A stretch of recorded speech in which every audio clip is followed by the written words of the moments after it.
Bom, sou Margareta Adiwardana, sou indonésia chinesa brasileira.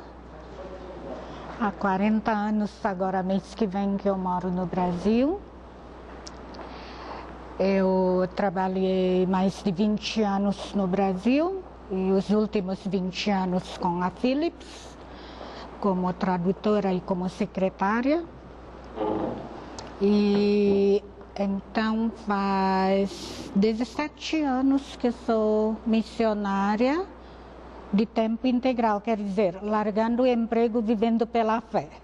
Mas já estava desde o ano 85 que eu já estava metida assim nas missões transculturais, né? E do ano 91 em diante eu dou aula de missões em várias agências missionárias, em centros de treinamento, nos seminários teológicos, desde preparo de missionários candidatos que vão para fora, até nível de bacharel, nível de pós-graduação, nível de mestrado. E desde o ano 2000 estou então trabalhando também, além de preparar missionários brasileiros, fico também com uma ONG. Estabelecemos no ano 2000 uma organização não governamental para trabalhar em Timor-Leste, depois que Timor-Leste foi destruído. E dali em diante a ONG acabou se especializando, não foi nossa estratégia conscientemente escolhida, mas Deus colocou na nossa frente, do tipo assim, na cidade onde ficam os nossos obreiros e onde fica o orfanato que a gente abriu, houve terremoto com mais de 1 milhão de pessoas desabrigadas. Não tem nem como não ajudar, né? Inclusive o prédio do orfanato também ficou com rachadura, a casa da nossa tesoureira, o telhado caiu, o lugar, a pensão onde nossos obreiros estavam também ficou com um buraco no teto, tudo, não tem como não entrar e ajudar. Aí a gente acabou se especializando em socorrer catástrofes, como tsunami, terremoto, e depois ciclone em Myanmar, no ano passado, e atualmente no próprio Brasil. A gente está preocupada agora com a barragem que rompeu lá em Cocal, em Piauí, além de enchentes em Maranhão. E para falar a verdade, eu fiquei surpresa que fui incluída aqui no Congresso, porque eu sei que todos os outros palestrantes são teólogos. Porém, o foco é muito importante. Talvez pastor Sayão, que me convidou, entenda o bater do meu coração. Quando antes de começar a dar aula na Faculdade Teológica Batista de São Paulo, aula de algumas matérias missiológicas, principalmente matérias transculturais, eu pedi licença, eu ainda estava trabalhando na Philips, pedi licença ao presidente, que era meu chefe, para ficar 8 meses visitando 13 países na Europa e na Ásia, para ver como é que no terceiro mundo se prepara os missionários transculturais. E percebi como a gente tem muito para aprender. Não só para aumentar a eficácia dos missionários, como para diminuir o sofrimento que é evitável, porque tem sofrimento que são inevitáveis. Mas tem sofrimento que foi por, falando forte, burrada humana. É erro humano porque não era para acontecer. Podia, por isso tanto é, nas pesquisas no mundo inteiro sobre índice de missionários que regressaram antes do tempo a vencer e quais são os pontos fortes que fazem com que os missionários permaneçam no campo, as razões da desistência do missionário antes do tempo do contrato vencer são divididas em razões evitáveis e razões inevitáveis. Então nós temos muito que aprender da história. Eu sou uma pessoa que desde criança, se eu vi, não preciso bater a cabeça eu mesma, não preciso apanhar eu mesma. Se eu vi que os outros apanharam, eu evito desde criança. Não preciso bater a minha própria cabeça. Ainda mais quando se trata de vidas. Missionários que a gente tem, eu sempre falo, não tem missionário, não tem projeto, é tão simples como isso. Não é dinheiro, não quer dizer que não precisa de dinheiro, mas dinheiro a gente levanta se tem gente. Gente a gente não levanta mesmo tendo dinheiro. Então missionários são o que a gente tem de mais precioso e a gente tem que fazer de tudo para evitar que eles sofram além da conta, aquilo que dava para evitar. Precisamos evitar. Então, gostei do convite. Quando eu vi o tema, então, montei o esboço ali. E espero que a nossa reflexão essa tarde tenha um resultado também na vida de cada um de nós, que a gente se envolva no movimento brasileiro, o movimento missionário brasileiro, que está crescendo cada vez mais, para aumentar a eficácia, a eficiência de missões brasileiras e diminuir o sofrimento, o bater de cabeça dos missionários. Queria só saber seus nomes, ministério e por que vocês escolheram esse tema. Porque os outros estão cheios. Meu nome é Eliel, eu sou da Assembleia de Deus de Guarulhos e escolhi o seminário aqui porque já há uns 10 anos a gente vem tentando trabalhar na visão missionária da igreja. Eu fiz um estágio em Munique, na Alemanha, numa igreja fundada pelo Jorginho, quando eu jogava no Bayern de Munique. Eu estive lá. Ah, sim? Na Adoração e Adoradores. Teodoro Friso. 2 anos atrás. Ah, então, eu arbeite Então, tudo isso, também a visão que eu ganhei na Palavra da Vida, em termos de missões, então, missões, a gente teve perspectivas que o Kevin trouxe, recentemente na nossa igreja também, então, essa acho que foi a razão que eu escolhi. E eu sei da importância e da expressão do seu ministério aqui no Brasil, mas nunca tinha ouvido, pessoalmente, então eu quis vir para conhecê-la em loco.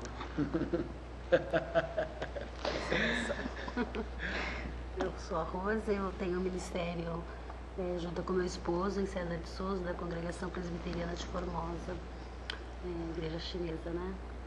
E a gente está ali há 6 anos. Nosso ministério é mais com criança, embora a gente já esteja montando já montando, partindo para uma igreja. E a minha curiosidade é sempre que me falaram que você é bem mais prática, tem mais experiências práticas, e eu quero estar aqui junto para ver.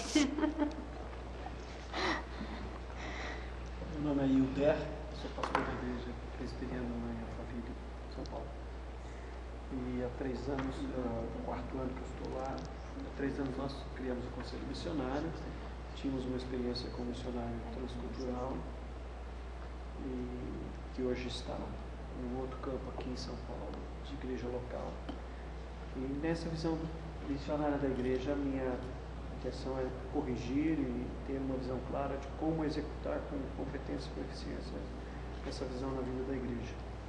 Hoje nós participamos, temos 2 missionários de tempo integral, um médico e um dentista, temos 3 jovens fazendo treinamento em várias frentes, e temos 21 entidades ou missionários que nós participamos do sustento.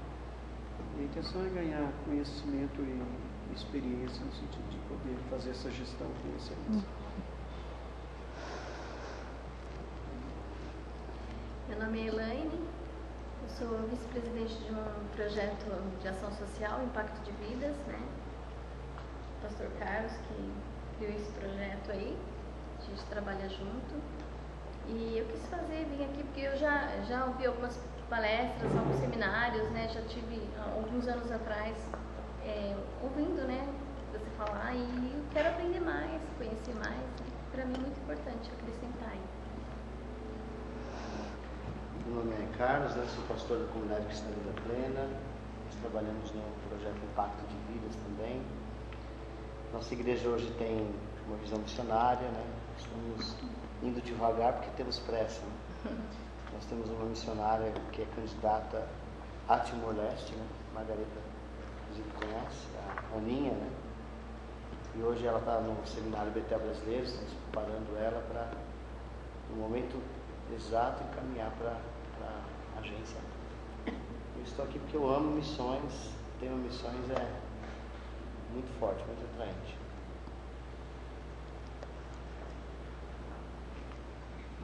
Meu nome é Ana Cláudia, sou da comunidade evangélica Jesus Vive, no Rio de Janeiro. Minha igreja também é uma visão missionária, né? Sou responsável pelo Ministério da Ação Social da igreja, mas Deus tem colocado no meu coração muito forte missões, né? Então estou aqui também para aprender, para conhecer. Já tive a oportunidade de ir na Bolívia, no Paraguai, então Deus está me dando assim coisas novas. E é isso. Meu nome é Lilce, sou da Catedral da Família, Assembleia de Deus, Goiânia. E quero me preparar para missões. Achei um tema muito interessante, principalmente aprendendo com as falhas. Como você disse, você aprende só de ver, eu também tenho essa característica. E quero conhecer isso aí, né? Preparação já. Sou o Marcos Roberto, sou teólogo, começando em teologia, tinha até, no última hora eu tinha marcado o seminário com o Carl Osman, aí senti de Deus para vir aqui, porque a igreja, eu sou da Assembleia de Deus, Santo André, uma igreja missionária, eles têm 2 missionárias no Timor-Leste, tem vários outros lugares também na África do Sul. E eu queria ter uma experiência para passar para os irmãos, para os missionários lá da igreja, uma visão mais assim, ampla, com a pastora, já li vários comentários da pastora, várias palestras também, queria me aprofundar mais um pouco.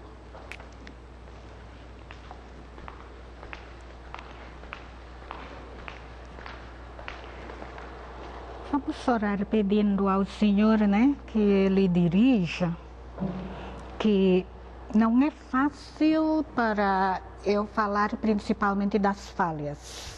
O que vocês vão ver ali na conclusão é aquele bater do meu coração depois de ver muita coisa, mas frequentemente parece que a gente está delatando, sabe como é? Falar da falha da nossa missão é uma coisa, falar das outras, né? Mas a gente precisa ter esse senso de crítica de aprender da história do passado, porque bater a nossa cabeça se a gente já viu, né? Vamos então orar. Eliezer, posso pedir para você orar?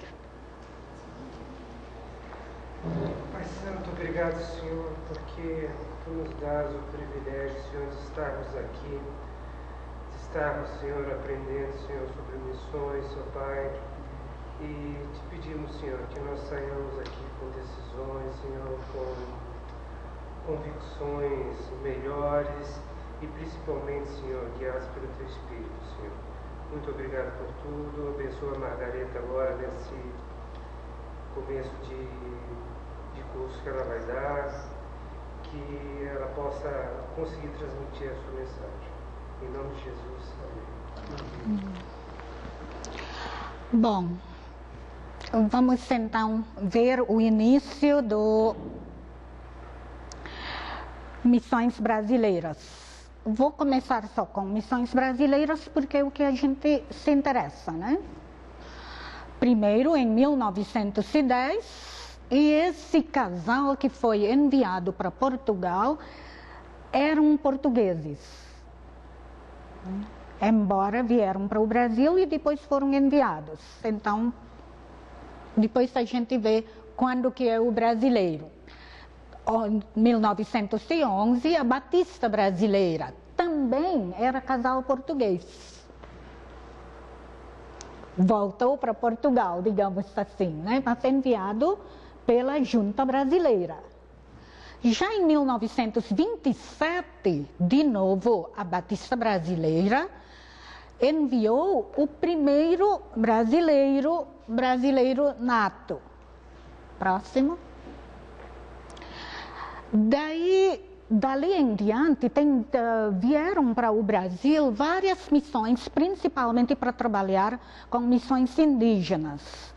E nos anos 60, 70, né, eles vieram nos anos 40, 50. Daí depois eles começaram a recrutar os brasileiros para a sua missão. Né, a Novas Tribos, Palavra da Vida, a BU, a missão AMEN, que é o EC inglês internacional, Asas de Socorro, por aí vai, né? Quais foram os fatores que impulsionaram as missões brasileiras? O Congresso Lausanne, lá em Lausanne, na Suíça, no ano 74, o lema do Congresso era toda a igreja levando todo o evangelho a todo homem em todo o mundo. Daí, muitos países começaram a pegar a visão de que pode sair para fora do nosso país. Isso vai fazer 35, ano que vem 36 anos, eles vão se reunir de novo na África do Sul em outubro do ano que vem. E a BU, em Curitiba, fez um congresso missionário para os universitários. Aí deu também um impulso no meio de jovens brasileiros. Agora, de uma forma que eu vejo como marca d'água, é isso que a gente fala? É Comiban. Em São Paulo, no ano 87, 2.000 brasileiros, mais 2.000 pessoas, eu acho que de outros países fora do Brasil, de fala espanhol e português, né? Congresso Ibero-Americano. Daí foi muito fortemente falado. A gente não é mais recipiente de missionários, a gente é enviadora agora de missionários. Isso daí pegou fogo. E no ano 93, então, foi formado a associação, foi realizado o primeiro CBM, Congresso Brasileiro de Missões, da AMTB, que é a Associação de Missões Transculturais Brasileiras. Então, as missões brasileiras têm uma característica importante. A gente tem uma associação de agências missionárias. Isso já desde os anos acho que 70 e alguma coisa ali. Volta, por favor. Daí, então, esse CBM também deu um impulso bem grande e principalmente, exatamente por causa do primeiro CBM no ano 93 em Caxambu, quando na hora de encerramento, o que coordenou o pastor Oswaldo Prado mencionou uma estatística que foi trazido ao Brasil em maio de 92, na formação da Associação de Professores de Missões no Brasil, a PMB. Foi formado em maio de 92, e então foi falado de que desde Comiban 87 até 92, durante 5 anos, a Igreja Brasileira Evangélica teria enviado 5.000 missionários para fora do Brasil, porém 75% teria voltado antes do tempo. Ou seja, é chocante. Daí, então, no 93, no encerramento, o pastor Oswaldo Prado mencionou isso. Eu sabia porque, por coincidência de Deus, eu estava em Petrópolis, na formação da PMB. Éramos menos de 30 pessoas, então a gente sabia dessa estatística que foi falada. Daí, quando foi mencionado, os outros não sabiam. Era só nós, professores de missões, que sabiam. Né? Daí, deu um choque muito grande. E o Dr. Bill Taylor, que era diretor executivo da Comissão de Missões da Aliança Evangélica Mundial, estava tanto em Petrópolis em 92, como em Caxambu 93. Quando ele ouviu isso, ele falou, nós vamos checar essa estatística, porque isso daí é grave. Então, ele encomendou no mundo inteiro, em 15 países, ele encomendou uma pesquisa sobre quais seriam as porcentagens de missionários que desistiram do campo antes do seu tempo. Se não me engano, eram 5 países que já tinham enviado missionários mais de 100 anos. E acho 7 ou 9 países que nem o Brasil. Coreia, Nigéria, Filipinas, Singapura, que faz só poucas décadas estavam fazendo missões. Né? E isso foi uma das maiores bênçãos que a igreja brasileira tem e a gente aprende muito a partir disso. Então, muita coisa aqui é baseada nesse estudo. Que, de novo, pela bênção de Deus, eu acompanhei todo aquele processo. No ano 98 tem o segundo CBM, 2001, 2005, 2008. E esse CBM normalmente é organizado, planejado, realizado junto com a PMB. Antigamente tinha a CMI, que era a Associação de Conselho de Missionários das Igrejas, e que extinguiu. A ETAL, que é as escolas teológicas da América Latina, e o Comiban, porque o Comiban, que era um congresso, acabou se tornando um movimento e deixando de ser apenas congresso. Principalmente foi o propulsor, o motor para fazer missões nas igrejas de fala espanhol. No Brasil, como tem a MTB, a PMB e a CMI, e tem um monte de outras missões, estavam adiante, Comiban não se ouve muito, mas na maioria dos países latinos, foi Comiban que deu o grande impulso. E outro fator também que a gente tem que dar graças a Deus foram os missionários estrangeiros que 40 anos atrás no Brasil já estavam falando: Brasil tem que enviar missionários para fora do Brasil. né? Eu mesma conheço Roberto Harvey, né? Barbara Burns, Gilberto Pickering, Timothy House, que não mora no Brasil, mas trabalhou aqui, e Theodore Williams, que é da Índia, que eu conheci também na Índia.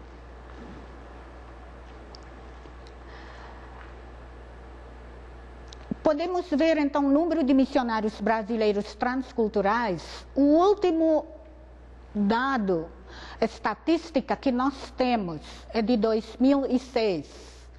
Então, no ano 89, tinha menos de 1.000 missionários transculturais brasileiros. Quando falamos transculturais, isso inclui que trabalham como, enfim, transpondo a barreira cultural como para os povos indígenas, né? Não necessariamente para fora do Brasil, para outro país. Então, dentro e fora do Brasil.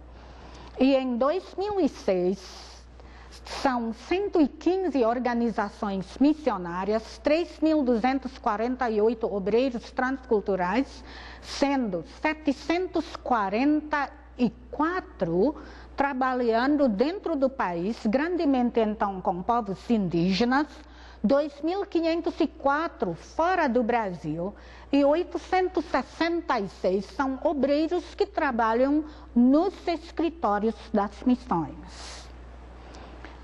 Precisamos enfatizar uma mentalidade aqui nas igrejas, de que os obreiros que trabalham nos escritórios são tão valentes quanto os que vão para fora. Se não tem escritório, não tem gente, não tem projeto lá fora, quem vai cuidar do pessoal? Principalmente hoje, para alcançar povos não alcançados, vocês sabem como que é. Ninguém vai para algum país hoje, falando, eu quero visto missionário. Como que eles vão? Principalmente países fechados para missionários, como profissionais. Isso significa que tem que montar projeto. E como é que monta projeto se não tem alguém que segura a corda aqui? Quem é que manda o dinheiro? Quem é que manda tudo que é necessário para poder fazer missões lá fora? Né? Infelizmente, frequentemente as igrejas acham que quem trabalha aqui não é missionário. Só Deus sabe como vão viver, ok? Mas missionários enviados pelas igrejas locais que não foram através de agências missionárias, então a gente não tem esse dado, e fazedores de tendas, né? Pessoas que vão como comerciante, mas na realidade queria compartilhar o evangelho. Alguns desses fazedores de tendas saem junto com uma missão. Tem várias missões que se especializam nisso. Por exemplo, a nossa ONG, a gente não chama fazedores de tenda.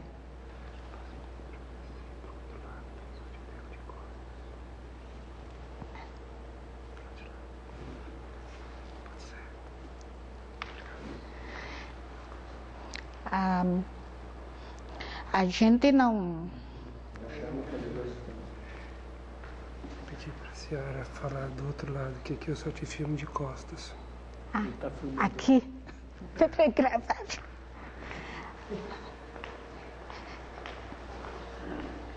Assim?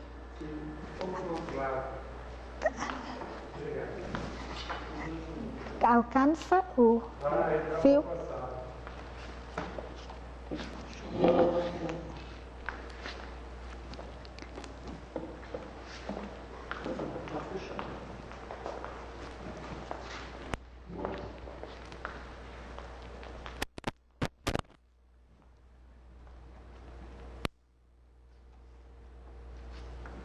Fazedores de tenda, a gente pode ter várias interpretações, né? Por exemplo, a nossa ONG, todos são profissionais, mas a gente, não chama de fazedor de tenda, porque eles estão trabalhando duplamente, né? Ao mesmo tempo, e não só exerce a profissão. Seria assim, exerce a profissão dentro da organização e legalmente. A gente é registrada junto aos governos, então a gente tem escolas, clínica, cursos, tudo legal, né? E não cobramos e não pagamos para os obreiros. Enquanto fazedor de tenda, normalmente exerce a sua profissão, recebe salário, né? E aos olhos do país que hospeda, parece que não tem nenhuma ligação com alguma obra missionária, né? E o crescimento, então, é de 10% anual, na medida que a Igreja Evangélica Brasileira cresce e a Igreja aumenta a sua visão missionária. Então, a gente vai agora ver o retorno prematuro de obreiros brasileiros por razões que poderiam ser evitadas. Como falei, então, no final do ano 93, quando foi falado que 75% dos missionários brasileiros voltaram para o Brasil antes do seu tempo, então foi encomendada uma pesquisa. Então a pesquisa foi feita do índice de retorno de 92 a 94, então 95 foi o estudo, a apresentação desses dados, e foi descoberto que seria em torno de 26% nesse período, ou seja, 7,8% de retorno por ano. Parece pouco, mas foi o mais alto entre os 14 países estudados, pesquisados. E eu lembro que cheguei lá, na Inglaterra, para a discussão sobre esses dados. Aí foi a abertura, à noite, e aí distribuíram as apostilas dos dados estatísticos e o estudo, tudo para a gente discutir durante a semana inteira. E fui deitar. E não conseguindo dormir por fuso horário, abri e fiquei olhando logo na primeira página da apostila. Mais alto, Brasil. Razões, em primeiro lugar, entre 26 motivos, em primeiro lugar, porque as igrejas não sustentaram, não apoiaram. Segundo lugar, faltou o treinamento. E eu era representante brasileira na área de treinamento. Se tivesse um buraco, eu teria... Pudesse voltar, né? Daí foi feito então uma outra pesquisa mais recente sobre e os que ficaram. Como é que ficaram? Por quê? Quais são os fatores que fazem com que os missionários aguentam, né? Aí foi descoberto de 2001, 2002 que é 3,7% agora. Só que de 95 até todo aquele tempo nós trabalhamos acima daquelas razões, daquelas falhas, e nós trabalhamos para tentar tapar os buracos, corrigir, né? Tanto é, eu acho que houve um pouco a gente estancou um pouco naqueles anos. Preferimos enviar menos, mas bem preparados e bem apoiados, né? Do que enviar cada vez mais e voltam muitos, né? Então, depois de 10 anos, se a gente pensar, então, se for 3,7% por ano volta para casa, depois de 10 anos, somente 52,09% ainda estão no campo, incluindo os que saíram por razões naturais e inevitáveis. Cada 10 anos a gente perde metade. Deu para imaginar?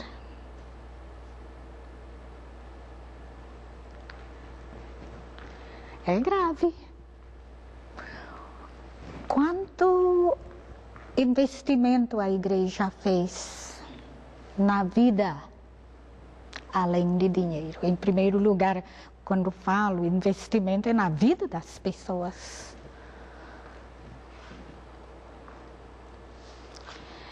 Daí, então, o líder de uma missão, ele é alemão, Dr. Detlef Blocher, ele foi o que coordenou esse estudo sobre fatores de retenção de missionários no campo, características de missões, a agência missionária, que conseguem reter os missionários melhores no campo.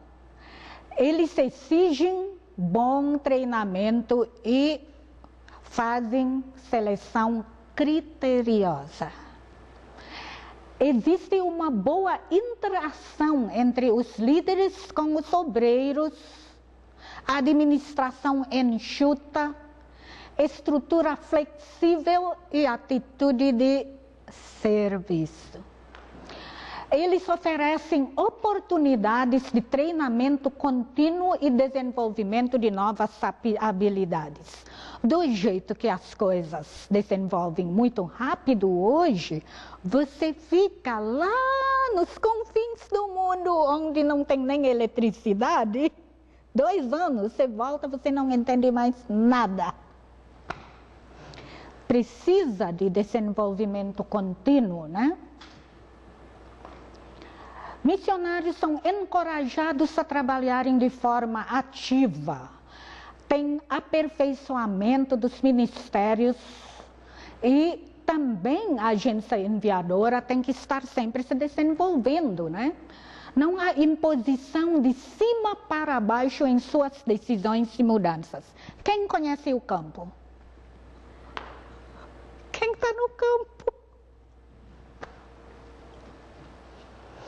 Utilização do conhecimento e experiência dos missionários. Eles são valorizados, ouvidos, consultados, né? Envolvidos. Entendimento e valorização da sinergia e trabalho em cooperação com outras missões para maximizar seus recursos, sem olhar para o próprio sucesso só da nossa própria organização, mas sim visando o avanço global do reino de Deus. Quem aguenta hoje ter toda a estrutura para acompanhar os campos? Ninguém. E a gente continua construindo estrutura nossa, enquanto tem outros que já têm 125 anos de experiência lá no campo. E a gente fica levantando dinheiro e recursos humanos e materiais e estrutura e tudo mais para repetir o que já tem. E a gente bate a cabeça quando a gente está iniciando. Custa caro bater a cabeça. Próximo. E características de missionários que permanecem no campo. Por incrível que pareça, muitos não tinham convicção. Foram para o campo, eu não acreditei quando vi a lista de 26 razões de por que voltaram para casa. Mas no caso do Brasil, com todo o amor, eu sou brasileira, mais do que vocês, que têm menos de 40 anos, porque eu estou no Brasil já há 40 anos, optei pela nacionalidade brasileira, abrindo mão da minha nacionalidade de nascença. Frequentemente, Os brasileiros têm emoção alta. Chega alguém na igreja, fala, eu vou para o campo, todo mundo chora e todo mundo vai lá para frente aceitar o apelo. Eu vou salvar esses povos perdidos, eu que vou resolver esse sofrimento e tudo mais. E nem sabem o que está envolvido, o que vão enfrentar.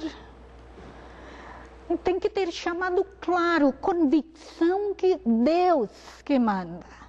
No nosso caso, chego até a falar assim, você só vai conosco se você tem convicção que realmente é para ir para o Timor-Leste, não é para ir para qualquer lugar, tanto faz, então serve. E você só fica conosco se você tem convicção que é para ficar com a AME. Porque tem muitas opções ali, de repente, o ethos de uma organização com outra é diferente.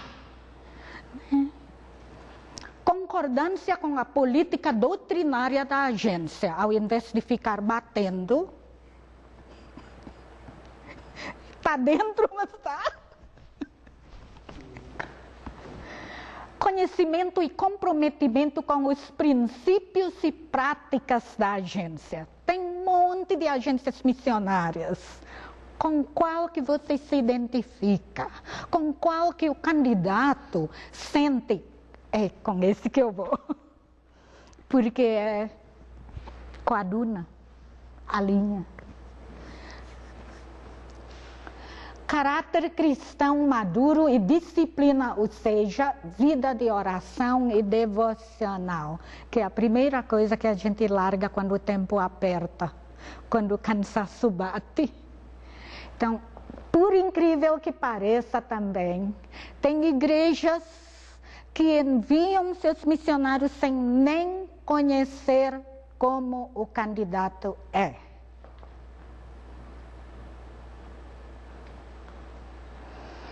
Chamado, confirmado pelo pastor da igreja local. O pastor conhece o candidato, andou junto, discipulou.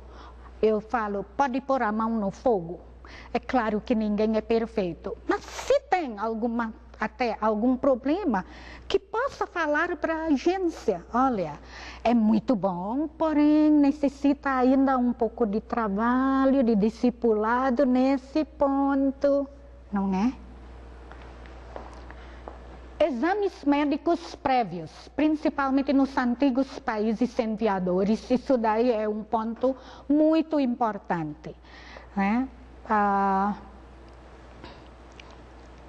Tivemos candidato com problema de hipertensão e cardíaco, tivemos candidato com 5 problemas de saúde. E como é que fica lá, principalmente nos campos onde o atendimento de saúde também é complicado. No caso que nem Timor-Leste, tem que ir para a Austrália, ou para a Indonésia, ou para Singapura, se tem dinheiro para pagar passagem, e se não tem? E se tem voo aquele dia, se for urgente, e se não tem? Contentamento com o estado civil. Se é solteiro, está contente ou já está murmurando antes de sair? Lá no campo a história é muito pior. E não é só o solteiro, não é só a solteirona, não. Os casados também podem murmurar. Se eu não tivesse filhos, eu poderia fazer isso, mas aquilo. Ora, filhos são bênçãos do Senhor. Quando Deus chama, chama a família. Mas isso tem que ser trabalhado, a gente tem que saber antes, porque isso vai ser mais enfatizado lá no campo, debaixo do stress. APE, antigos países enviadores, ou seja, países que já têm enviado missionários mais de 100 anos. Forte suporte de oração. Está um pouco difícil de entender, mas a primeira aqui é dos 22 países estudados. A segunda aqui é dos países recém-enviadores, os novos. A terceira aqui é dos países latinos. E esse bolinha aqui é brasileiro. O que a gente pode perceber? Por exemplo, a educação, nível educacional dos missionários brasileiros, bem abaixo do nível global. Outro que chama muita atenção, olha onde a gente está muito baixo. O que é isso? Member care, cuidados dos missionários. Ou seja, as agências brasileiras cuidam pouco ou não cuidam dos seus missionários no campo. Uma vez enviados, as igrejas falam assim, vai que a gente está atrás de você. Só que aí a pessoa foi e a igreja fica bem atrás. Não faça isso. É gente, é irmão, que abriram mãos da sua casa, da sua família, frequentemente da sua profissão, do seu salário, da sua comunidade, do seu bem-estar. Próximo.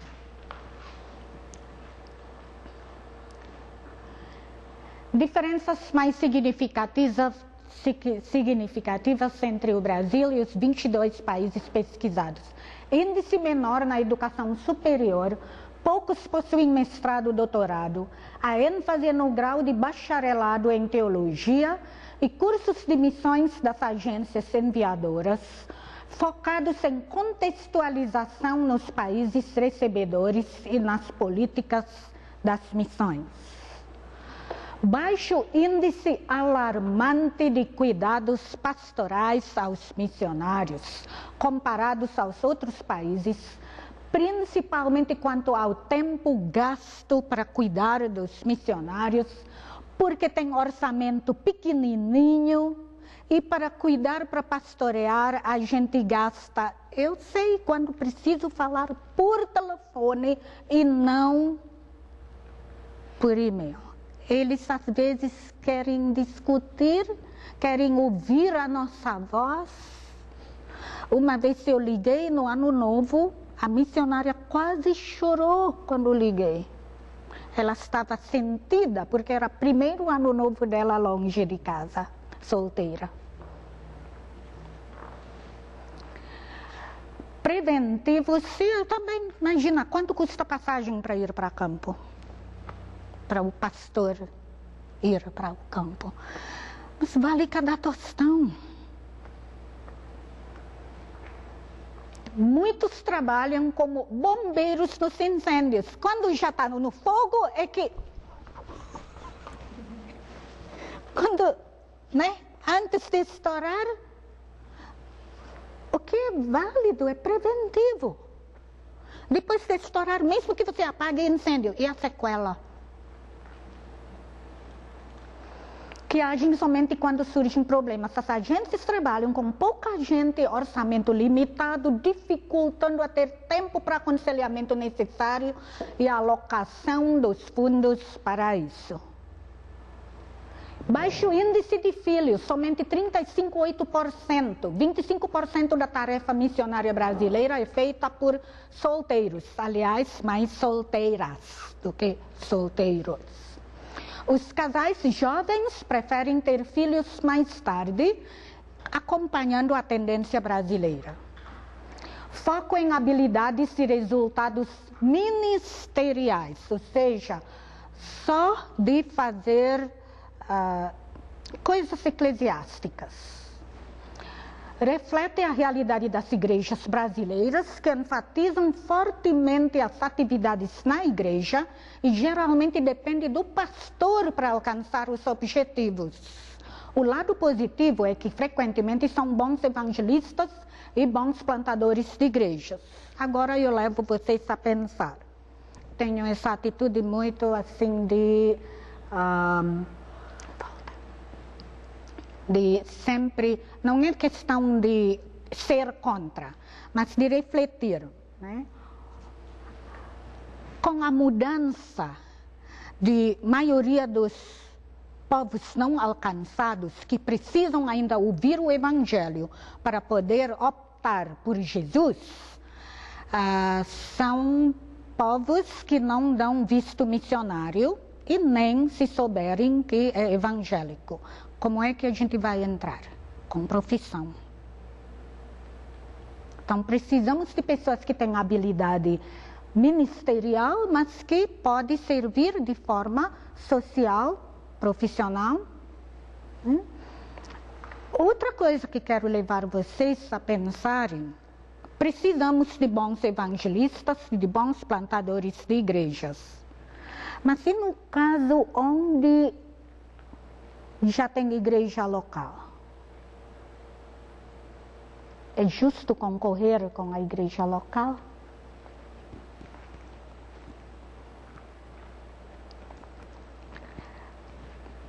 Devemos andar junto, isso. Se for para plantar, é para plantar a igreja local que tem que estar na frente e não o estrangeiro. Principalmente nos lugares onde exatamente eles são abafados porque são perseguidos, ou por causa da extrema pobreza eles não têm dinheiro e não têm como educar e por aí vai.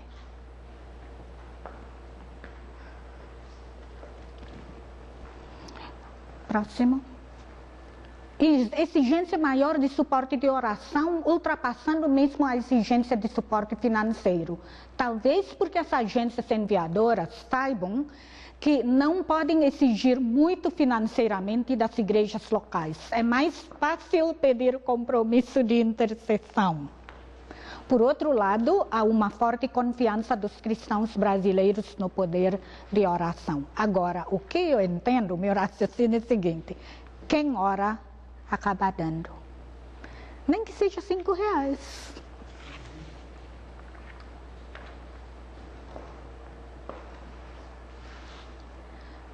Alto índice de foco na aprendizagem de línguas locais. Esse é positivo.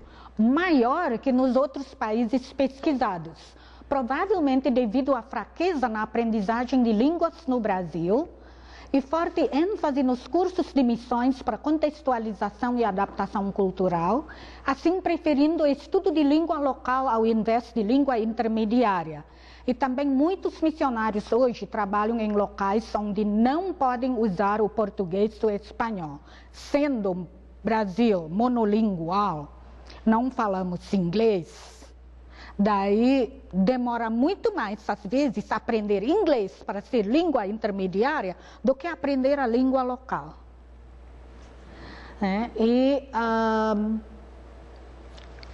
Por exemplo, na nossa organização, a gente treina já na língua do país.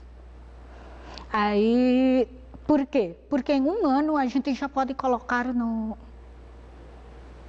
campo. Agora, aprender inglês, um ano é pouco. E você tem que aprender num país que fala inglês para aprender inglês. E nisso, eu não estou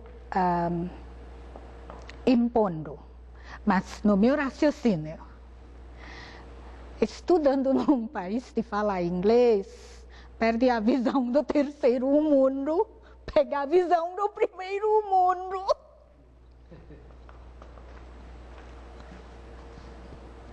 Daí fica difícil depois para enviar para um lugar onde está pior do que Brasil na pobreza.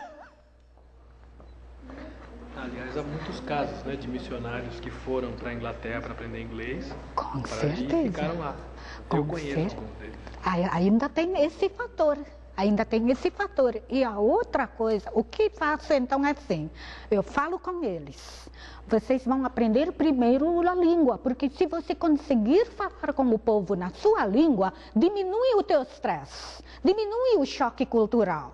Você chega lá e já sabe pegar mapa e perguntar onde que fica não sei o quê, quanto que custa não sei o quê. Se você nem consegue falar isso, o choque cultural é de lascar. Agora, então eu falo assim, quando você sai de férias, já que não pode voltar para o Brasil anualmente, porque é muito longe, muito caro, $2.500 a passagem, se for um casal é $5.000, então a igreja normalmente só permite depois de 2 anos, 3 anos, né? Assim, então eu falo, então você passa férias nos países vizinhos, onde se fala inglês, e fica lá, curso imersão. Longe do dia a dia, né, da rotina diária, do local onde estressa, e ganha uma língua. Próximo. Devemos ainda enfatizar que nem sempre, quando os obreiros ficam no campo, quer dizer que está acertado. Tem gente que não voltou de vergonha para não se quer ser queimado. Ou tem gente que na realidade não era campo dele, poderia render muito mais num outro campo, ou num outro ministério, ou mesmo no Brasil. Então, o fato de que eles ficam lá no campo não quer dizer que é um acerto. Tem gente que já ficou tempo demais, que deveria ter sido mudado fazia tempo, né? Acertos. Convido vocês também a pensar junto, né, essa tarde. Aumento de conferências missionárias que conscientizam a visão missionária das igrejas e os membros. Que tal? Quase todas as igrejas hoje fazem conferência missionária. Pelo menos é uma exposição, não é? Aos membros, né? Para os membros são expostos à visão missionária. Aumento de envolvimento missionário, principalmente em orações intercessórias. Aqueles cartões da CEPAL, né? Oração por povos não alcançados, por povos indígenas, tem até um jogo de cartão que é especial para a Indonésia. Isso, além de suporte para o trabalho lá, também a pessoa acaba criando amor para com a obra missionária. Alcance de muitos países, além de países de língua portuguesa, América Latina. Até os anos 80, com certeza, início de 90, as igrejas brasileiras só enviavam para países de fala português, como Angola, Moçambique, Cabo Verde, Guiné-Bissau, né? E para países da América Latina, por aqui, né? Hoje já não. Houve muito ênfase na janela 10h40, mundo muçulmano, e hoje para todos os países do mundo. Chegou a sair, já uns 3, 4 anos atrás, na revista Veja, falando assim, em qualquer país do mundo você encontra brasileiro. Ou é jogador de futebol, ou é missionário. Foco nos povos não alcançados. Janela 10h40, povos muçulmanos. Próximo. Aumento de foco nos povos indígenas brasileiros. Louvo a Deus por isso. Eu acho uma vergonha a gente não ter alcançado ainda próprios povos brasileiros, né? Associações de agências enviadoras e de professores de missões, a MTB, a PMB, maior conscientização de necessidade de preparo transcultural, aumento de obreiros, cursos, treinamentos e agências enviadoras, aumento de conscientização de envio como profissional, inclusive futebol. Aumento de envolvimento em projetos sociais. Quase todas as missionárias solteiras, quando são enviadas, ficam professoras de crianças. É, não é? A maioria, quando não tem uma formação específica, pelo menos tem magistério e também na igreja, professora de EBD, tudo, né? Aumento de consciência sobre cuidados pastorais dos obreiros, porque está muito triste que os obreiros foram enviados. Então graças a Deus, foi feito um fórum de cuidado pastoral de obreiros.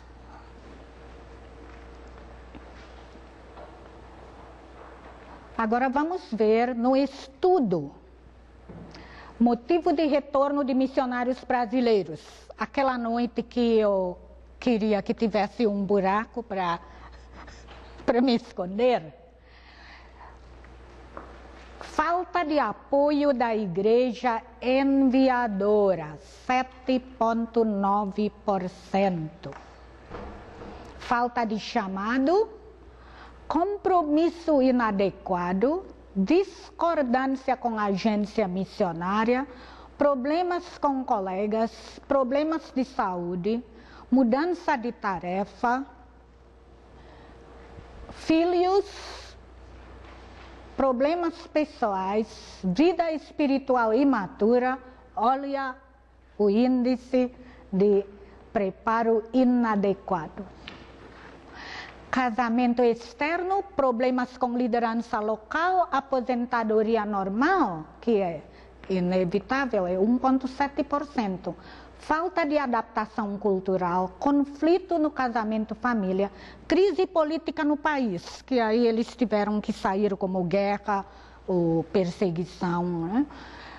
Despedido pela agência, supervisão inadequada, falta de satisfação na tarefa, estilo de vida imoral, morte, problemas com a língua, pais idosos, então eles têm que voltar para cuidar dos pais, razões teológicas e outras razões. Agora, se a gente voltar para primeiro,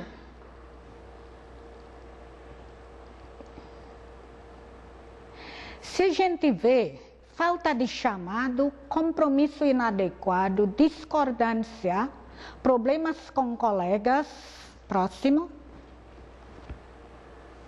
problemas pessoais, vida espiritual imatura, problemas com liderança local, conflito no casamento, próximo.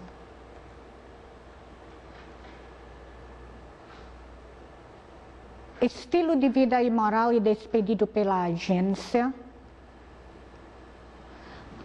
A gente pode englobar essas razões como problemas evitáveis. Problema da pessoa, podemos até colocar problema de caráter, o da vida cristã, dos dois, certo? Chega no campo, briga com um, briga com outro e por aí vai, não é?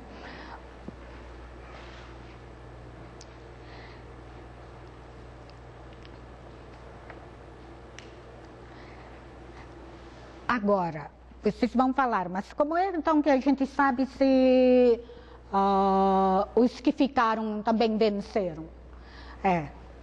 Devemos levar em consideração nos campos onde você não pode nem falar que você é missionário, onde tem lei contra a evangelização, né? É um longo processo, frequentemente ainda processo de, não é nem semear ainda não. é trabalhar na terra tirando pedregulho, tirando abrolho, até conseguir depois adubar para colocar semente. Quebrantando primeiro o coração, diminuindo o ódio deles para com cristão, com cristianismo, com o evangelho. Então, nem sempre quem plantou igreja rapidinho quer dizer que vingou mais rápido. Depende da situação do solo. Outros casos podem-se medir os frutos do trabalho missionário, por portas que se abrem para o Evangelho pelo Ministério de Serviço Comunitário. Num lugar onde não pode evangelizar, o que a gente faz? Preencher a necessidade física do povo. Por igrejas plantadas com obreiros locais formados. Porque a gente aprendeu, quando a igreja plantada e o missionário fica tudo na igreja, é administrador, é líder, é pastor, é pai patrão. Depois, quando de repente estoura a guerra ou qualquer coisa tem que sair, acabou a igreja, porque não levantou liderança local. Tem que ser que nem Barnabé e Saulo, Barnabé e Paulo, Paulo e Barnabé, depois só Paulo. Por igreja, pelo fortalecimento de obreiros locais com visão missionária mundial. Falhas. Falta de conhecimento do campo-alvo. De conhecer o pano de fundo histórico do campo do povo e do contexto atual. Falta de capacitação para analisar e planejar, fazer um plano sobre as análises feitas sobre o povo e contexto. Então, acabam fazendo plano que não tem a ver com a realidade. Plano de trabalho, fora da realidade. Concordam? Vocês sabem que teve um missionário brasileiro que abriu a porta do avião lá nas Filipinas e levou o maior susto da vida dele, que nas Filipinas não se fala português. Falta de preparo transcultural e específico do campo-alvo. Então, não é só conhecimento e analisar, mas o preparo tem que ser específico para o povo onde ele vai.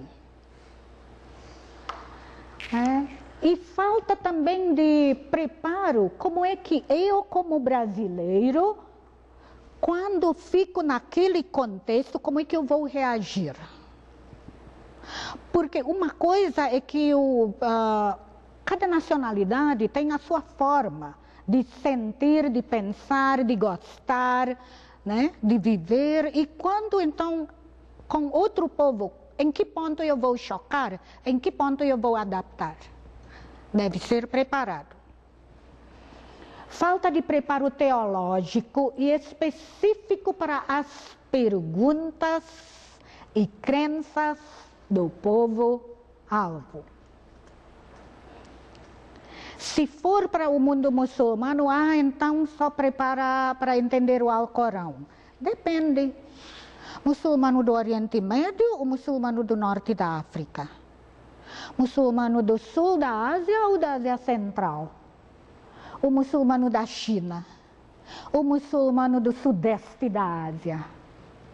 Para nem dizer entre povo, entre tribo, tem mais ainda, mas pelo menos do país. Falta de preparo do caráter cristão, especialmente para enfrentar dificuldades.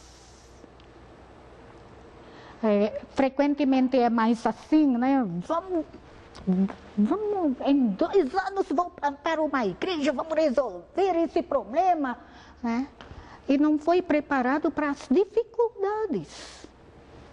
Falta de preparo de profissões necessárias que o povo está precisando. Quanto ao teológico, tem um pastor africano que falou: o problema de vocês, missionários estrangeiros, é que vocês coçam aonde a gente não sente coceira. ficam tocando assuntos que o povo nunca não é preocupação do povo não é relevante.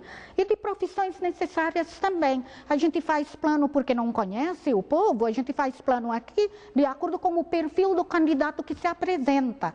De repente é bom para outro povo, mas não para aquele povo. Né? Primeiro tem que fazer levantamento, o que o povo está pedindo, o que o povo está precisando, que vai ser relevante. Falta de cuidados pastorais da igreja enviadora, falta de conhecimento e experiência das igrejas no processo missionário, de como enviar, como apoiar, como orientar nas dificuldades e nas coisas específicas. Por exemplo, não tem escola em português. Os filhos vão ser colocados em que escola? Escola de língua local ou escola inglês internacional? Quem sabe aconselhar? Aí o missionário pergunta para nós. Se a gente fala,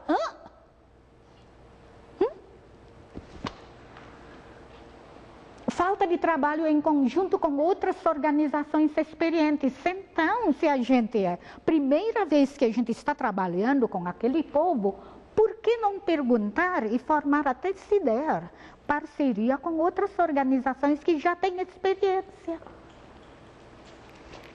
Falta de trabalho em conjunto com as igrejas locais no campo. Não respeita a igreja existente ali no campo, que é dono.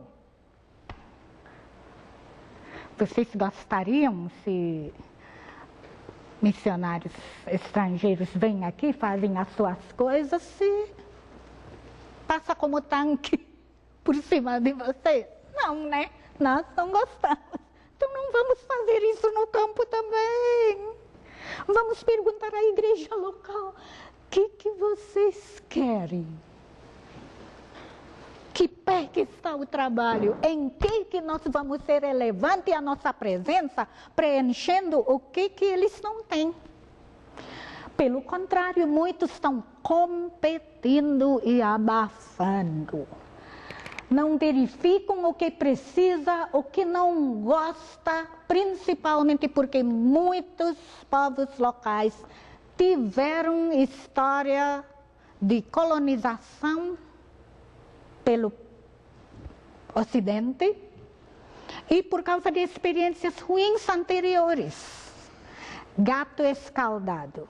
A gente chega, eles já estão com o pé atrás contra nós. Se a gente nem se preocupou, nem descobriu, não sabe, a gente continua repetindo erros anteriores.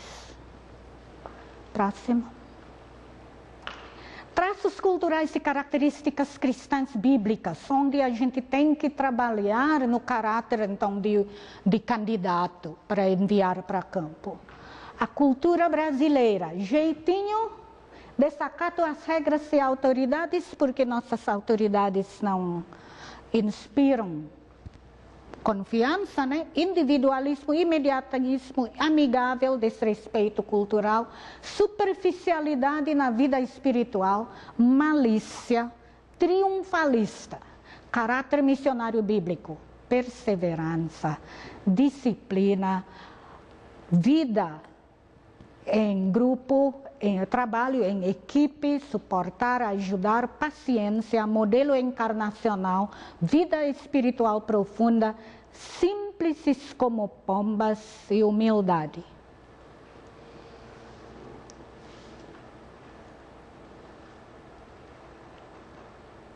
Cultura moderna, indisposição para sofrer, vantagens, vitórias, sucesso, prestígio, poder, volubilidade, hoje é assim, amanhã é outra coisa, né? Troco, né? A disposição para experimentar.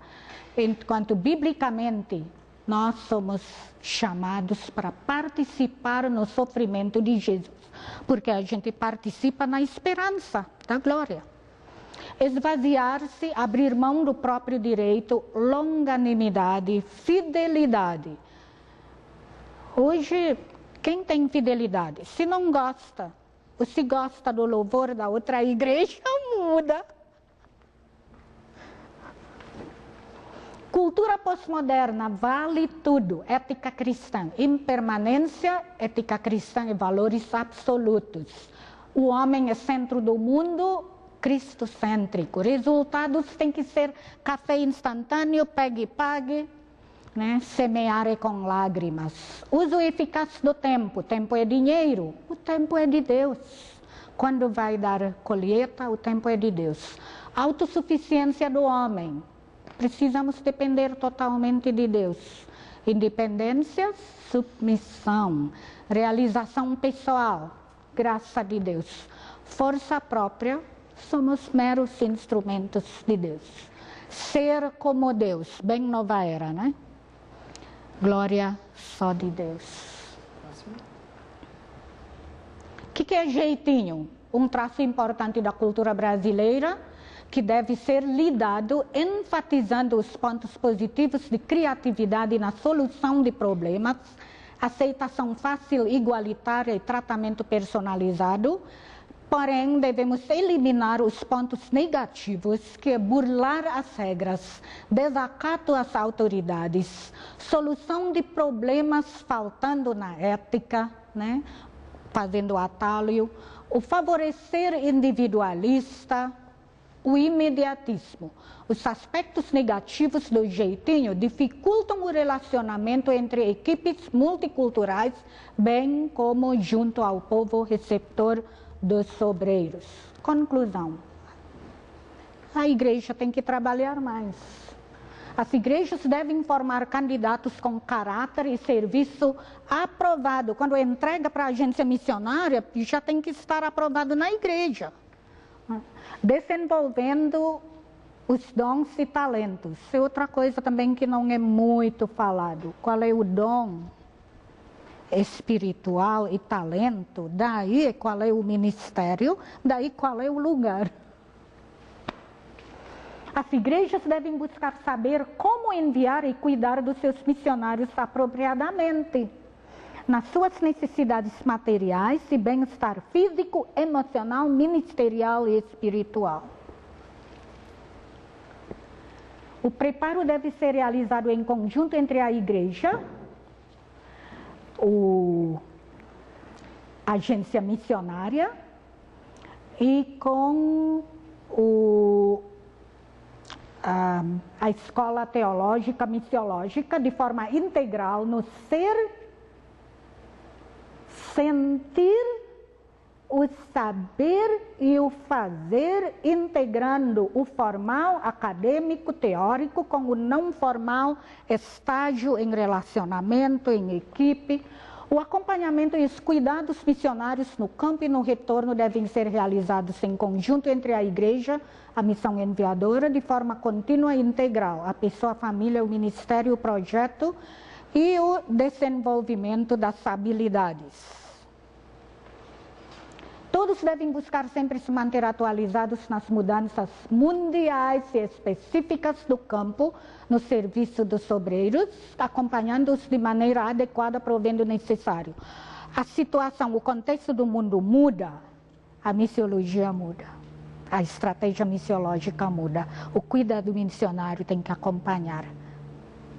Isso que é o que é fascinante de missiologia, nunca é estática. É fascinante. Por outro lado, é um desafio muito grande, né?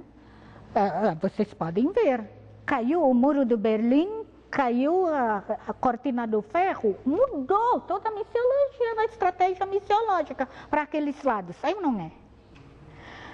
Radicalizou o islamismo depois de entrada para Afeganistão e para Iraque, tem a ver com missões.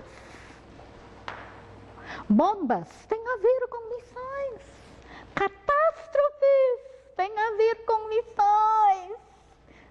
Hoje tem que preparar, tem que incluir preparo para catástrofe, preparo para sequestro, preparo para bombas.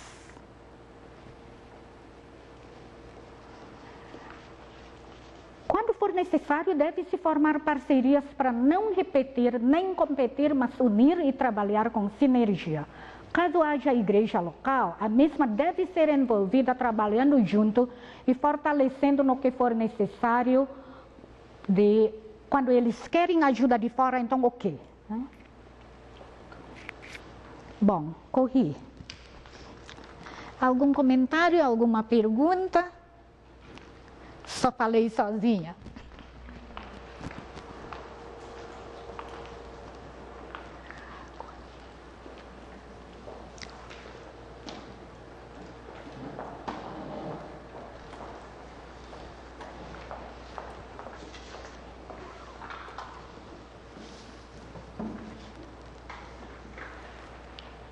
Concordaram com falhas, obrigada, com acertos que foram alistados aqui? Vocês têm alguma experiência, têm alguma pergunta, alguma dúvida? É um tanto que desanimador, né? Você vê um quadro de 50% que recebeu tanto investimento.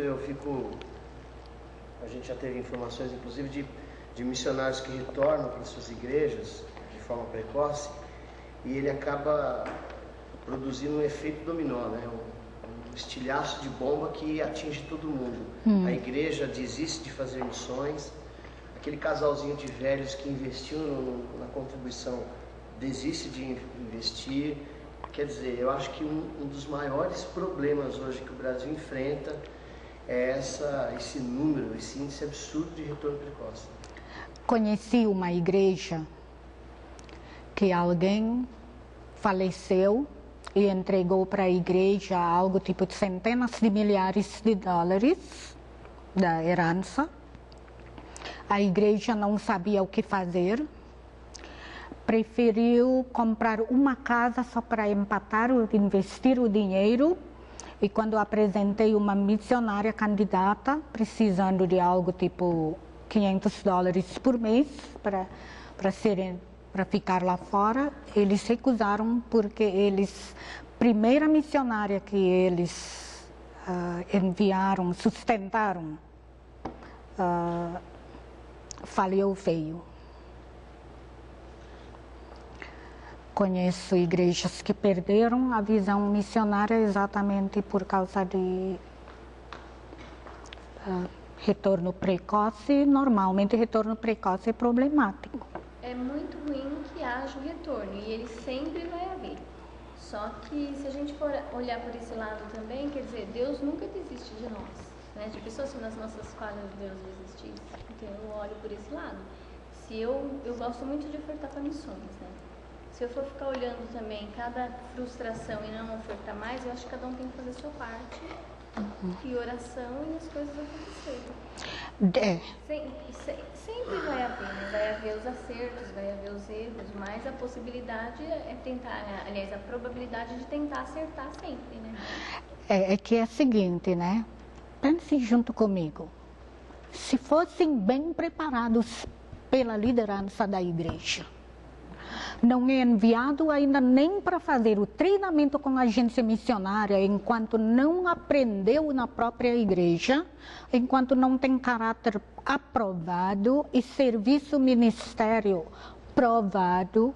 Lembra de quando o Espírito Santo falou para separar Barnabé e Saulo para a obra que ele tinha? Eram pastores e mestres. Estavam discipulando mais de 1 ano lá na igreja em Antioquia. Não é qualquer um, não. Há uma coisa também que dói. Quando alguém está rendendo aqui, a igreja não solta. É exatamente quem tem que estar aprovando, que está rendendo fruto é que tem que ir. Não aquele que está esquentando o banco que não faz falta. Está dando problema. Não é melhor você preparar mais anos aqui, mas quando chega lá, rende, glorifica ao Senhor. Ao invés de mandar rapidinho aqui, porque quer ir, É o imediatismo, café instantâneo. A gente aperta um botão, se demora 30 segundos para abrir a tela, eu já fico assim.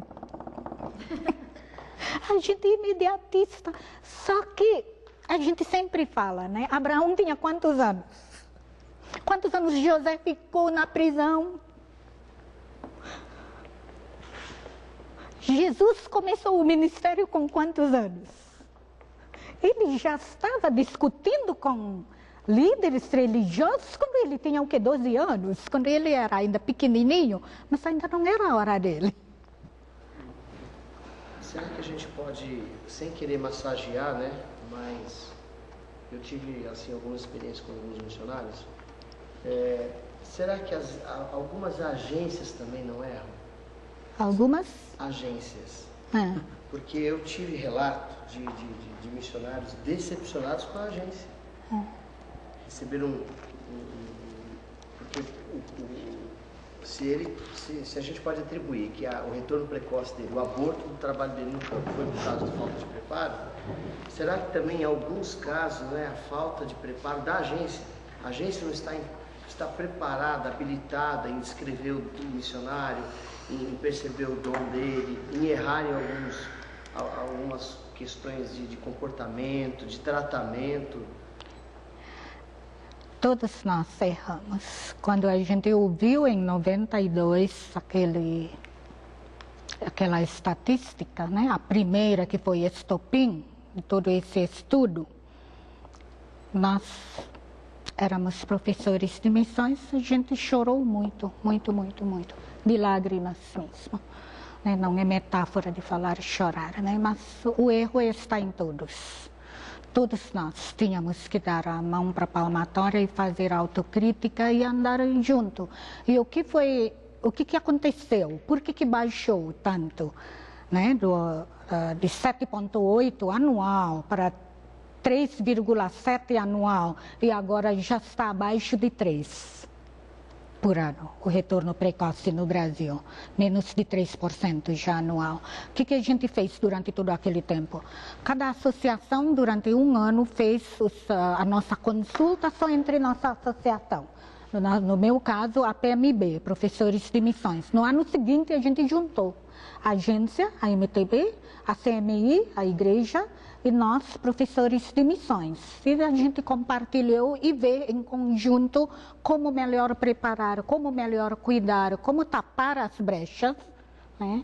E tudo mais. Todos nós. E também, não é sempre que a culpa é do missionário, mas tem também problema que realmente...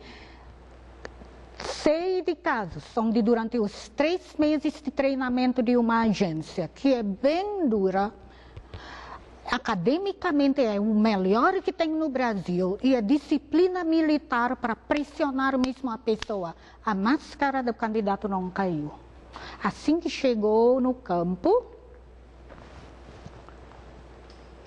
todo mundo não sabíamos. Porque eles sabiam que se fizesse isso ou aquilo seria podado. Então, durante 3 meses, eles fizeram tudo direitinho. Assim que já foi aprovado, foi enviado, detonou o campo. Negativamente. É difícil, é muito difícil, né? Mas o que a gente puder fazer é tentar descobrir. Por isso também faço um treinamento muito... rígida, né? Se é para estourar, que estoure aqui, que não seja lá. Se estourar aqui, tem duas possibilidades, a gente dá tratamento.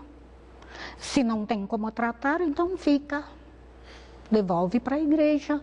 Se der para tratar, tem gente que dá para tratar e está lá no campo, está dando bem, muito bem, né? Naquela tabela de causas de retorno, o que me impressionou foi o fato de ser muito diluído a quantidade de itens. Você falou 22, eu não contei ali, 22? 26 razões. 26 razões, sendo que a maioria delas, com algumas exceções, estão no mesmo percentual, em percentuais próximos. Alguns mais salientes, mas a maioria está muito próximo. São muitas razões. Então, são muitas frentes para serem atacadas. É vida humana, né? Sim. Vida humana. Isso diz respeito à complexidade da vida humana mesmo. E acrescentado de 2 fatores. É batalha espiritual, porque o inimigo quer arrancar quem está na linha da frente, né? E em segundo lugar, o estresse cultural, o estresse de eu estou fora do meu país.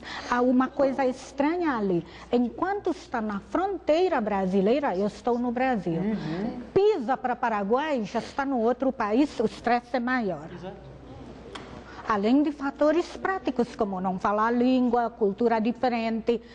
Emocionalmente há algo que só quem já viveu sabe explicar.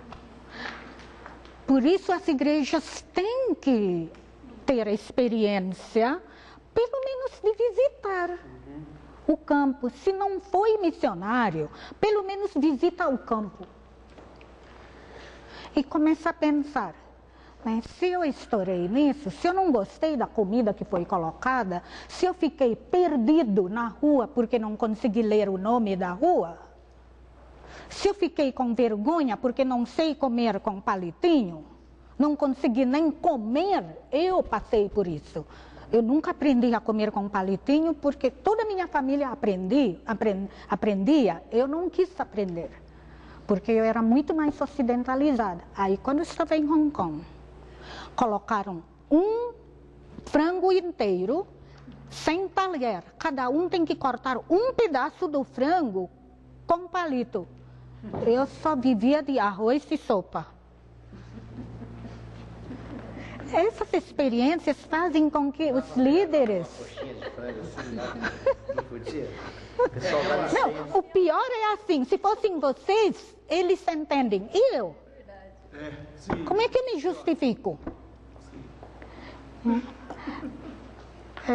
Pelo menos os líderes vão entender, então, e vão dar desconto, entendendo o quanto a pressão transcultural é muito mais pesado do que trabalhar na igreja local. Vai cuidar com compreensão e com amor. Vai fazer a mais, vai dar aquela pitada a mais de trabalho transcultural. Na sua opinião, hoje, como é que está assim, a nossa situação a nível de Brasil, igreja brasileira, em relação ao contexto missionário? Está satisfatório, insatisfatório? A consciência da igreja está diluída com tantas coisas, da modernidade, do neopentecostalismo? Há bastante procura, candidatos, igrejas estão fazendo conferências. Como você julgaria hoje? E além disso, outra pergunta. Hoje, qual que é a maior necessidade na área de missões? Material humano? Dinheiro? Eu diria o seguinte, se a IBGE falou que a gente é 45 milhões de evangélicos, e a gente tem 4.000 obreiros transculturais, ou seja, cada 10.000 evangélicos brasileiros enviam um. Isso daí é pouca vergonha. E em segundo lugar, que eu diria,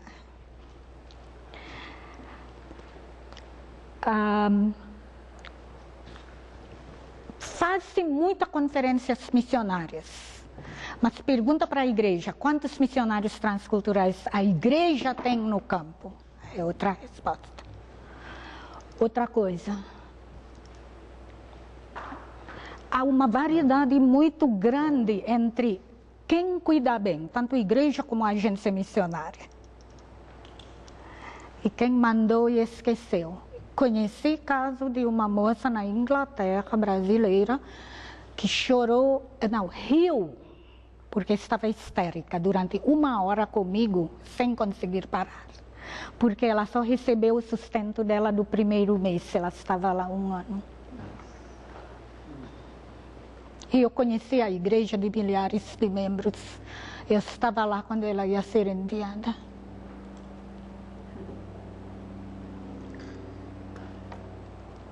por outro lado, ouvi dizer de uma igreja que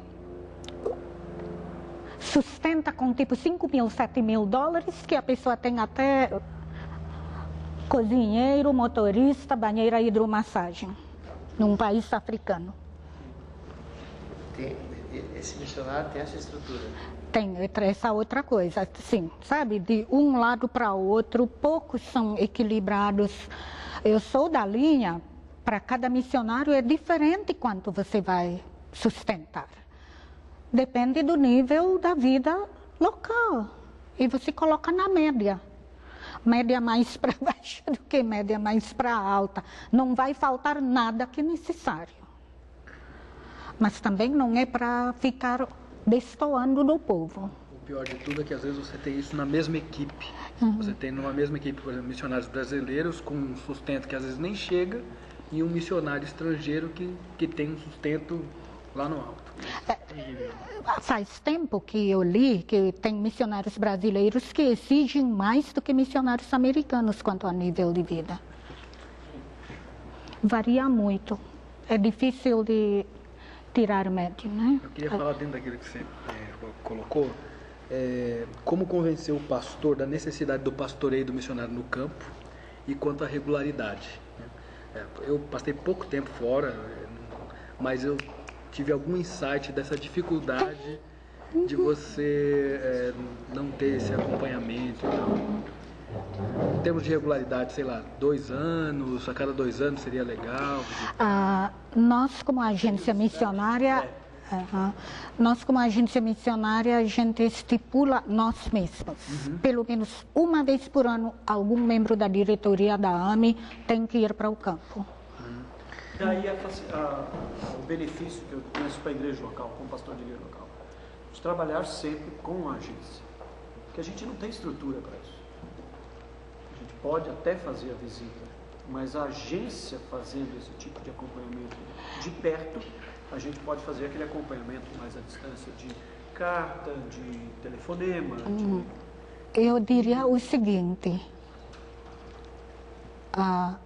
o missionário tem uma carência que só a igreja dela, a igreja dele, né? Conosco nem sempre se abre. Ou se abrir é porque está sentindo falta de lá. Porque conosco veio para treinamento foi pouco tempo. Na igreja talvez a vida inteira, talvez segunda geração, talvez 3 anos, convivem ali. Há algo que a gente não consegue suprir. A gente tenta nosso melhor para fazer, né? Mas por mais que a gente cuida, quando é o pastor deles, uau, posso ficar até com inveja. Quando você falou assim que cada centavo, com ciúme, cada tostão inveja gasto vale a pena para visitar um missionário no campo, isso é muito legal, mas é difícil encontrar pastores ou igrejas que tenham essa disposição, porque eles entendem isso como turismo.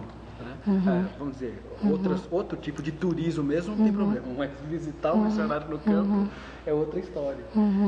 Então, não fazê-lo acho que pode gerar distorções. Eu conheci uma experiência da igreja que ela enviou o obreiro para o continente africano e nunca visitou, nunca acompanhou sequer os relatórios de atividades. O obreiro, por sua vez, cada vez fazia um grau de exigência maior, chegando a 5, 6 mil dólares por mês.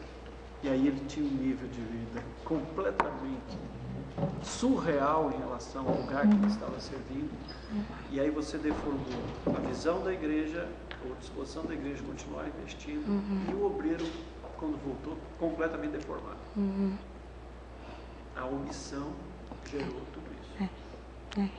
Por isso tenho falado, né, para os pastores, quando na hora de assinar o contrato de envio, que tem cláusula ali, que a AME vai uma vez por ano, pelo menos. Tem ano que 2 vezes, assim. Sabe o que a gente faz? Quando tem congresso, como agora no ano que vem vai ter congresso, agora mês que vem vai ter, enfim, cada vez que eu tenho congresso lá fora, Nem que seja na realidade na Europa, tenho compromisso na Alemanha, e já vou esticar, porque o preço da passagem não varia muito, não. E outra coisa que eu diria também é, fica de olho em preços de passagem. De repente, o preço de passagem pode baixar para 50%. Né? Eu sei que o preço normal é muito caro. Eu mesma, agora, estou indo para a Alemanha, então falei, eu vou esticar para fazer retiro do campo. É o segundo ano que eu vou fazer retiro de campo e dando ainda uma parte de treinamento, outra parte de pastoreio, outra parte de lazer. Então, eu estava fazendo cotação já fazia 4 meses. No início começou com mais de $3.000, baixou para 2.800. 3 semanas atrás baixou para $1.300 e dólar abaixo de 2. Quando fechei, como Deus é bom, estava no mais baixo, o dia do dólar mais baixo. E eu não estava olhando para isso porque não tenho tempo. Nós temos essa médica e essa dentista de tempo integral que elas visitam esses campos transculturais aqui e fora. Então tem um rapaz da igreja que faz isso, ele viaja muito. E ele está sempre verificando os roteiros dela. Isso. E aí, às vezes, ele liga. Nós já conseguimos comprar, mandar para Belém, para Manaus, por 50, 100 reais. Porque era só à noite ali, ele entrou e tinha passagem, ele nem ligou, ele já comprou. Isso, exatamente. Aí a gente mandou. Mesmo aqui no Brasil, a gente está com o trabalho onde a barragem Will, lá em Cocal, o preço normal é quase R$2.000 daqui para Teresina. E agora falei para todo mundo ir. Quem quer ir, que vá agora, porque vai custar só R$319 e daí volta. Daí vamos aproveitar. Tem como sim, Deus vai honrar, Deus vai abrir o caminho, porque é duro ficar lá e depois largado.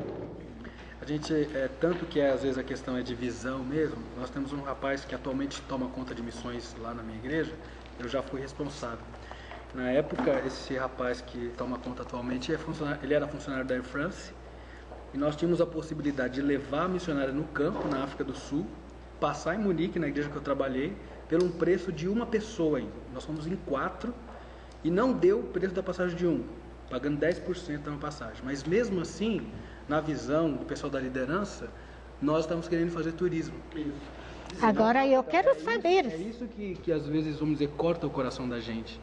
Porque, como você disse, né? Quem já esteve lá sabe como que é trabalhar. E algumas pessoas também têm aquela ideia maluca de que ser missionário é ser missionário, né, na África, no norte do Brasil. E as pessoas não sabem que trabalhar no primeiro mundo é tão desafiador ou mais, né, do que trabalhar, acho que, em qualquer outro lugar. Eu considero mais difícil evangelizar um europeu ateu, consumista, materialista, do que um muçulmano. É verdade. O difícil para muçulmano, porque a lei proíbe, mas o muçulmano é mais aberto. Indaga mais sobre a existência de Deus, já aceitou do princípio de que Deus existe, do que um europeu que parte do ponto de partida de que a vida é material. Não existe vida depois dessa. Né? E o que eu costumo falar nas igrejas é o seguinte: se você envia seu filho para fora para estudar, você visita ou não? Você manda dinheiro todo mês ou não?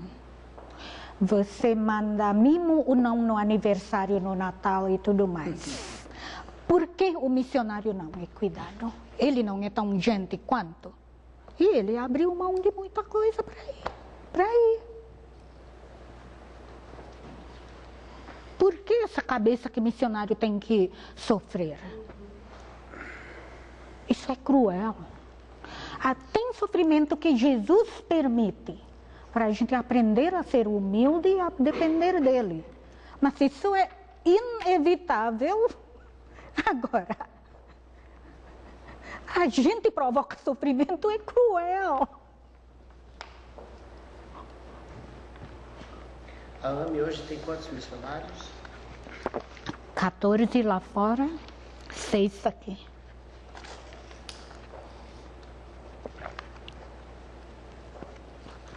Todos estão em Timor, Indonésia? 8 em Timor, 6 na Indonésia. Passagem, cada um dos nossos missionários tem no mínimo um projeto. Então a gente tem N projetos. Você sou tão cabeça de vento, nem folder eu trouxe. Devo ter alguns aqui. Por acaso, Júnior e Karen? Júnior e Karen está conosco, então. Eles estão. Uma, quem não conhece, dois, acabou. Mas eu tenho cartão. Eu tenho cartão meu.